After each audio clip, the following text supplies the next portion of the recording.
Rui Marques acabara de chegar a casa após mais um dia extenuante de reuniões intermináveis. O nó da gravata, que parecera apertar-se ao longo do dia, foi o primeiro a ceder. Afrouxou com um suspiro cansado, sentindo o alívio imediato no pescoço. A sua pasta de couro, pesada com contratos e preocupações, foi largada sem cerimónia no sofá de veludo da sala de estar, um objeto estranho num espaço imaculado. Os seus passos ecoavam no mármore polido do chão enquanto se dirigia, por hábito, ao quarto do filho. Contudo, algo o fez parar a meio do corredor. Uma melodia suave, quase um sussurro, flutuava no ar, vinda da direção dos arrumos no fundo da quinta. A curiosidade, uma emoção rara na sua rotina monótona, picou. Aproximou-se em silêncio, os seus sapatos caros não fazendo qualquer ruído, e espreitou pela fresta da porta entreaberta. O que viu fê-lo prender a respiração. A sua empregada, Sandra, estava a dançar. Mas não era uma dança qualquer, não era um movimento solitário para passar o tempo. Ela segurava delicadamente as mãos do seu filho, Diogo. E o menino, o seu Diogo, que há meses vivia confinado a uma cadeira de rodas, prisioneiro do seu próprio corpo, estava de pé. De pé. As pernas tremiam visivelmente com o esforço, mas ele tentava, com uma concentração feroz, seguir os passos lentos e guiados de Sandra. E no seu rosto, uma expressão que Rui pensara ter perdido para sempre, um sorriso genuíno, rasgado, de pura alegria. O coração de Rui disparou, um tambor descontrolado no peito. O que se estava a passar ali? Que feitiçaria era aquela? Antes de mergulharmos nesta história, subscreva o nosso canal. Damos vida às memórias e às vozes que nunca tiveram espaço, mas que guardam a sabedoria de uma vida inteira. Rui Marques não era apenas rico, era um multimilionário, o cérebro e a força por trás de uma das construtoras mais importantes de Portugal, com escritórios imponentes em Lisboa, no Porto e até em Luanda, um império de betão e aço. Tudo em que tocava parecia transformar-se em ouro. Pelo menos, essa era a fachada, a imagem que projetava para o mundo. Por dentro, Rui estava em ruínas. A quinta onde vivia, um palácio moderno aninhado na exclusiva zona de Cascais, com vista para o Atlântico, era um testemunho da sua riqueza e do seu vazio. Tinha 15 quartos, a maioria desocupados, uma piscina olímpica cuja água cristalina raramente era perturbada, e jardins tão perfeitamente cuidados que pareciam ter sido arrancados das páginas de uma revista de luxo. A garagem albergava uma coleção de carros que a maioria das pessoas só via em filmes de ação. Mas nada disso tinha qualquer significado. Desde que Carla, a sua amada esposa, falecera num trágico acidente de viação 2 anos antes, a casa transformara-se num mausoléu. O silêncio era o seu habitante mais constante, um silêncio frio, pesado, que nem a brisa do mar conseguia dissipar. E Diogo, o seu filho de 11 anos, tinha perdido muito mais do que a mãe naquele dia fatídico. O menino sofreu uma lesão grave na coluna vertebral. As palavras dos médicos, ditas em tons sombrios e profissionais, ainda ecoavam na mente de Rui: ele nunca mais voltará a andar. A cadeira de rodas tornou-se o seu novo mundo. Rui, desesperado, moveu céus e terra. Contratou os melhores fisioterapeutas da Europa, especialistas de renome com listas de espera de meses. Levou Diogo a clínicas de ponta na Suíça e nos Estados Unidos, onde promessas eram feitas em troca de fortunas. Gastou milhões. Nada. Nenhuma terapia, nenhuma tecnologia, nenhum especialista conseguiu devolver o movimento às pernas do seu filho. Diogo, sentindo o peso da sua condição e da tristeza do pai, foi-se fechando numa concha de silêncio e apatia. E Rui, incapaz de enfrentar a dor nos olhos do filho, um espelho da sua própria dor, mergulhou de cabeça no trabalho. Era infinitamente mais fácil assinar contratos de milhões de euros do que enfrentar a quietude acusadora do seu próprio lar. Sandra Gomes, por outro lado, não tinha nada, ou melhor, não tinha dinheiro. Mas possuía algo que a fortuna de Rui não podia comprar, uma força interior que parecia inesgotável, uma resiliência forjada nas dificuldades da vida. Vivia em Chelas, um bairro popular de Lisboa, num pequeno apartamento que partilhava com os seus 2 filhos, Gonçalo, de 15 anos, e Mariana, de 13. O seu marido tinha-se ido embora quando Mariana ainda era um bebê, deixando para trás um vazio e uma montanha de contas. Desde então, Sandra fazia o impossível para sustentar a sua família. Ela era, na verdade, fisioterapeuta. Tinha um diploma, competência e uma paixão genuína pela sua profissão. Mas quando a realidade bateu à porta, quando o seu marido a abandonou e os avisos de corte de luz e água começaram a chegar, Sandra percebeu que a paixão não enchia a barriga dos filhos. Precisava de dinheiro, e rápido. A fisioterapia, especialmente no início de carreira, pagava pouco e exigia paciência. Assim, com o coração pesado, guardou o diploma no fundo de uma gaveta e começou a trabalhar como empregada de limpeza. Limpava casas de manhã, cozinhava para fora à tarde, passava roupa à noite. Fazia tudo para que Gonçalo e Mariana pudessem estudar, comer decentemente e ter uma oportunidade na vida que ela não tivera. Quando conseguiu o emprego na Quinta dos Marques, Sandra pensou que seria apenas mais um trabalho, mais uma casa grande e vazia para limpar. Mas bastou ver Diogo pela primeira vez. O menino, preso naquela cadeira de rodas, com um olhar vazio que não pertencia a uma criança de 11 anos, tocou algo profundo dentro dela. Ela conhecia aquela dor. Não a paralisia física, mas a paralisia da alma, a sensação de se estar encurralado, sem saída, sem esperança. E Sandra decidiu, naquele exato momento, que faria algo por aquele menino. No início, Sandra apenas conversava com ele. Com uma gentileza persistente, perguntava-lhe pelos desenhos que ele fazia, pelos videojogos de que gostava. As respostas de Diogo eram monossilábicas, quase inaudíveis. Até que um dia, enquanto limpava o pó do seu quarto, Sandra começou a contar-lhe histórias engraçadas dos seus próprios filhos. De como Gonçalo tinha caído da bicicleta ao tentar impressionar uma rapariga do bairro. De como Mariana tinha pintado o cabelo de cor-de-rosa e ficado a parecer um flamingo. Diogo soltou uma pequena gargalhada, tímida e enferrujada pelo desuso. Foi o primeiro sorriso que Rui ouviu do filho em meses.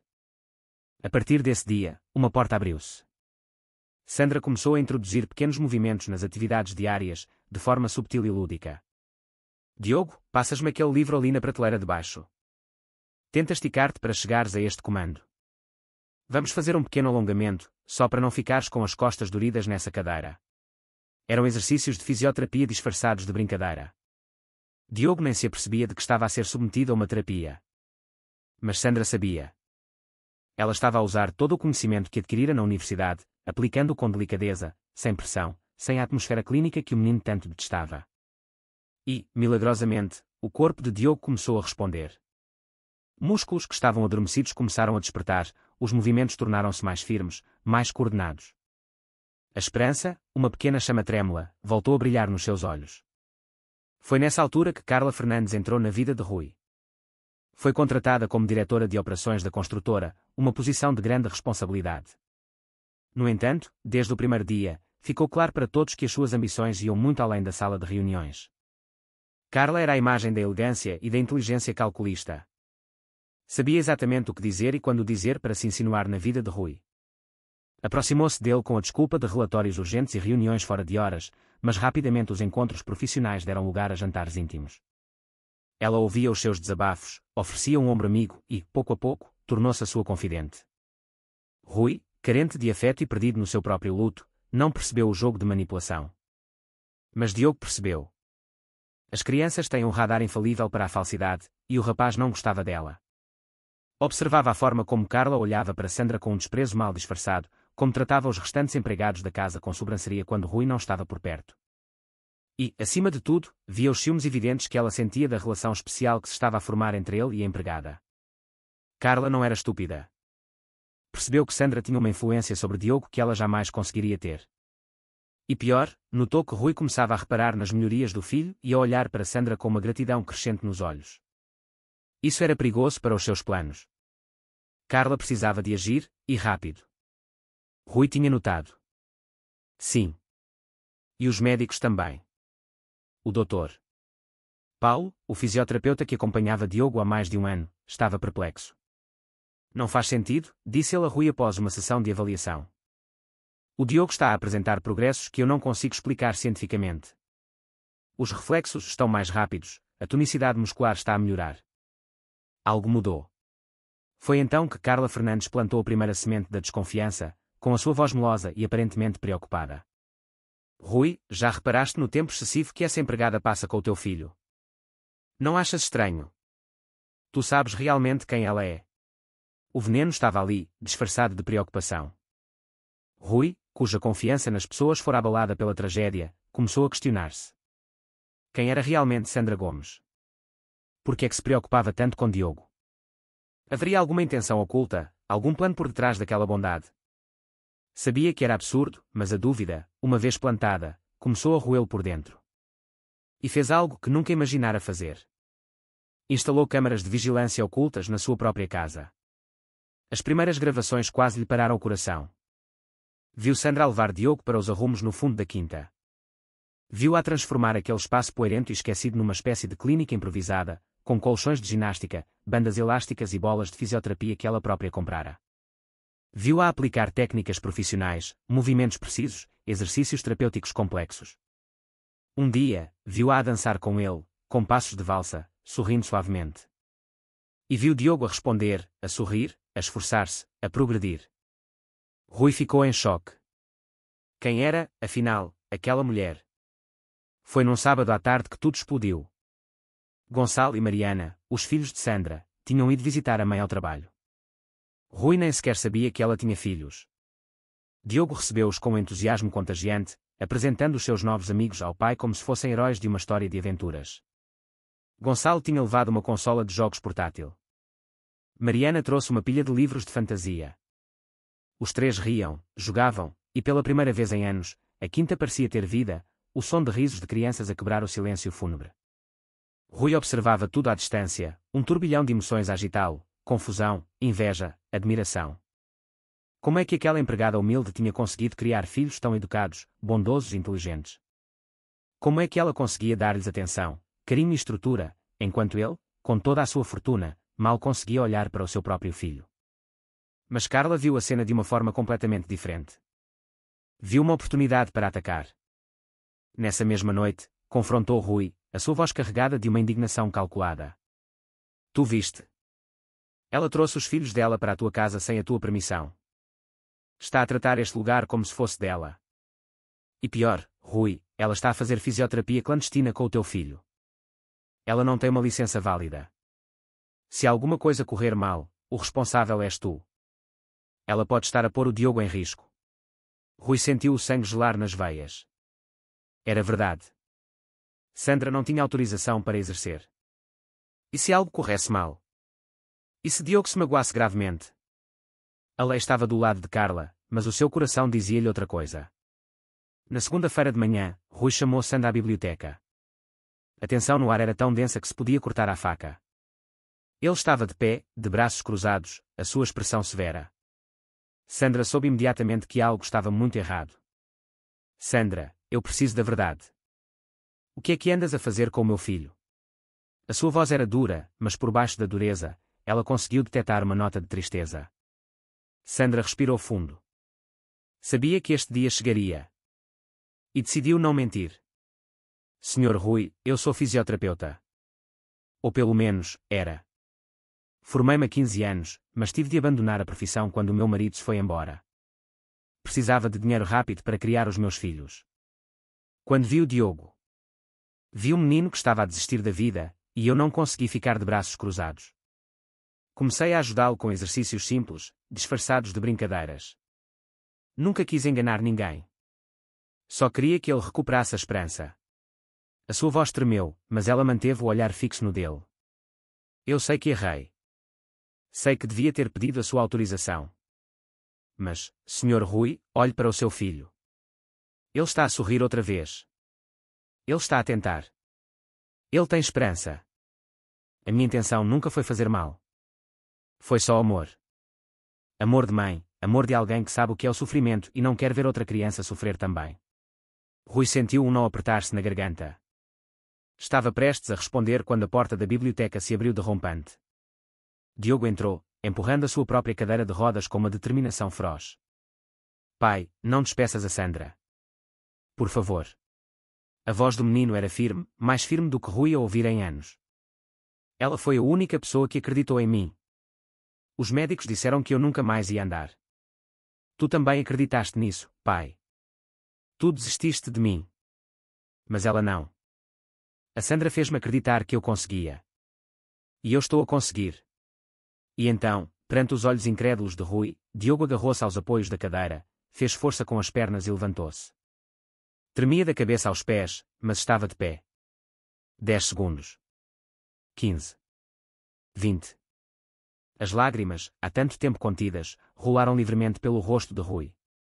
Ele caiu de joelhos e abraçou as pernas do filho, o seu corpo a ser sacudido por soluços de alívio e arrependimento. Carla ainda tentou uma última jogada desesperada. Foi ter com o doutor Paulo, levando as gravações das câmaras, exigindo que ele denunciasse Sandra à ordem dos fisioterapeutas. Mas o médico, depois de ver as imagens, ficou maravilhado. Isto não é charlatanice, isto é genialidade, disse ele, abanando a cabeça em admiração. Ela está a fazer um trabalho que eu devia estar a fazer. Se alguém deve ser questionado aqui, sou eu, por não ter tido esta abordagem. O Dr.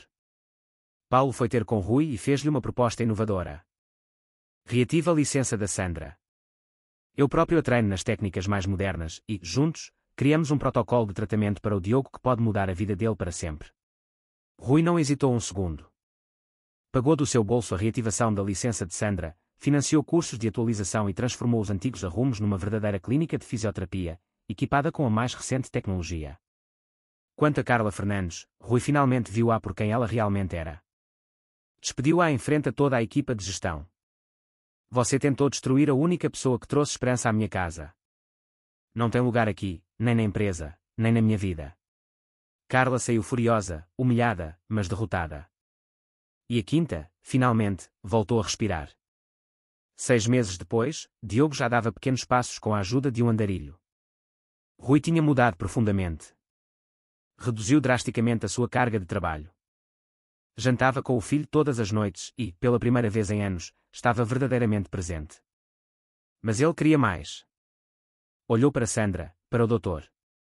Paulo, para o progresso de Diogo, e pensou, se isto foi possível para nós, por que não para outras famílias? E assim nasceu a Fundação Esperança em Movimento. Rui investiu milhões de euros numa instituição de ponta que oferecia fisioterapia gratuita a crianças com deficiência motora de famílias carenciadas. Sandra foi nomeada diretora clínica. O Dr. Paulo liderava a equipa médica. E Diogo tornou-se o símbolo vivo de que a esperança, aliada à ação, pode mover montanhas. Na inauguração da fundação, Diogo fez um discurso que comoveu todos os presentes. Eu pensei que a minha vida tinha acabado quando perdi a minha mãe e as minhas pernas deixaram de funcionar. Mas aprendi que, por vezes, a vida está só à espera que a pessoa certa apareça.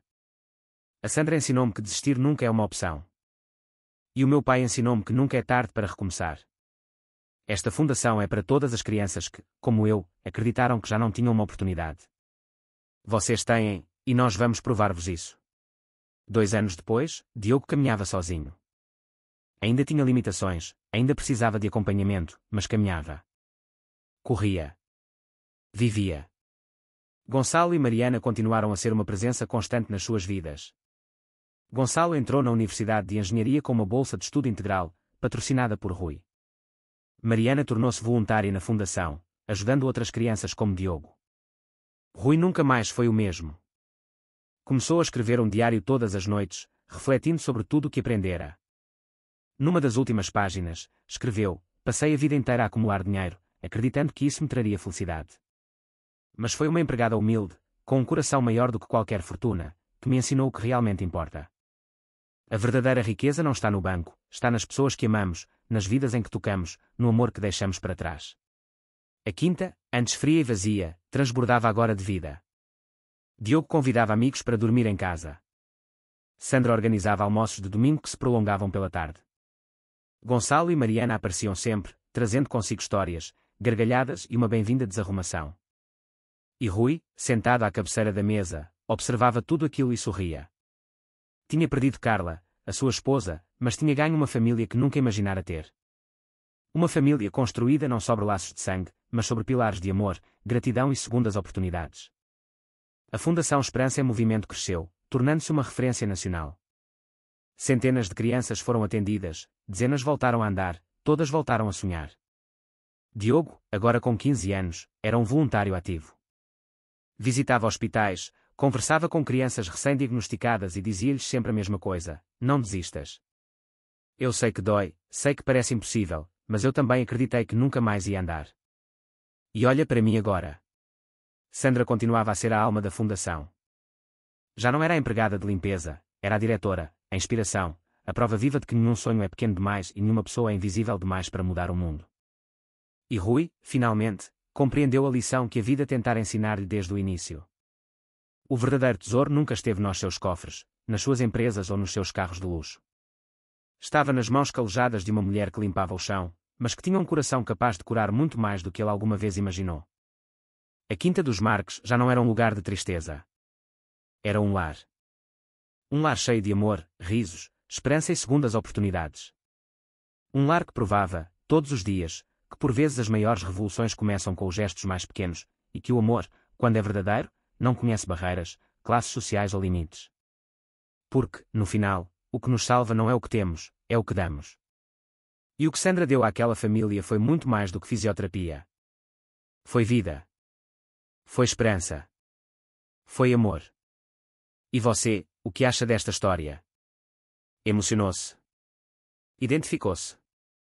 Sentiu-se inspirado? Deixe um comentário aqui embaixo a contar de que cidade é e o que mais o comoveu nesta história. E se ainda não subscreveu o canal, subscreva agora para não perder as próximas histórias que o farão voltar a acreditar no ser humano. Partilhe isto com aquela pessoa que precisa de o ouvir hoje.